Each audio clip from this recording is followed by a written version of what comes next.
லக்ஷ்மண் உட்டேகர் இயக்கத்தில் விக்கி கௌஷல், ரஷ்மிகா மந்தனா நடிப்பில் கடந்த மாதம் வெளியான சாவா படத்தில் மத்திய பிரதேச மாநிலத்தில் உள்ள புர்ஹான்பூர் அசீர்கார் கோட்டையில் தங்க புதையல் இருப்பதாக காட்டப்படும். இதனை நம்பி அப்பகுதி மக்கள் ஹெட்லைட் சல்லடையுடன் குடும்பம் குடும்பமாக தங்கத்தை தேடும் காட்சிகள் இணையதளத்தில் வெளியாகி வைரலாகி வருகிறது. மராட்டிய மன்னர் சம்பாஜி மகாராஜின் வாழ்க்கையை தழுவி சரித்திர படமாக வெளியான இந்த படத்திற்கு ரசிகர்கள் பெரும் வரவேற்பை கொடுத்துள்ளனர். ஹிந்தியில் மட்டுமே வெளியானதால் வட இந்திய வசூல்தான் இந்த படத்திற்கு பிரதானமாக இருந்தது. அதுவே மொத்த வசூல் 650 கோடியை கடப்பதற்கு காரணமாக அமைந்தது. நிகர வசூலாக 500 கோடி வசூலை நெருங்கிவிட்டது.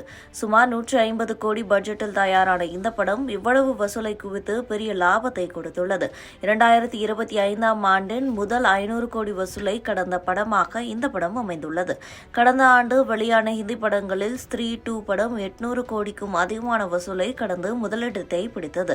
அந்த ஹிந்தி படத்தை விடவும் தெலுங்கு படங்களான கல்கி 2898 AD, புஷ்பா 2 ஆகியவை 1000 கோடிகளுக்கும் அதிகமான வசூலை கடந்தன.